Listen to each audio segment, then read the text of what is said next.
Deri ama çok qiymətə bax. Hər yerdə 60-70 manatdır. Bax, imin babam model. Bax, fikir verin. 35 manat. 35 manatadır bax qardaşlar, dəri. Buna bax. 25 manatda krasovkalarımız da var. Meni bu modeli de baha satılır ama bizde 25 manat değil, hele ağ rengi de var. İmin buna diqqətlə bax, bax hansıdır, yaxşı bax. Daha 25 manat. Sonra krasovka adlarımızda bax, buralar 20 manatadır. Bana en kadar.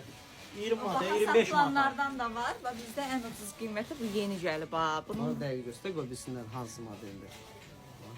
Dəqiq göstər, bax, hər şeyinə baxıram, dəqiqliyim. Bu qəşəng mənim kimi balaca boy adama yaxşı deyil, hündür göstər. bu ne çıkıyorsunuz aldınız? Bak böyle yakılar da gelsin bak. Mənim üçün 190 balaca. Böyle yakılar. 28 manat bak böyle yakılar. Böyük ayaqlar da gəlsin. Realın yanına gəlsin. 48 azmene kadar Yasın yanına gel, var. ekspresiz böyle yakılar. Helal. Hele böyleler de var 25 manata. Bak. Yük yüyüncü. Kıymeti 25 manat. Ekspres uzunlukta her bir kesi gözləyik. Durun gelin. Sağ ol.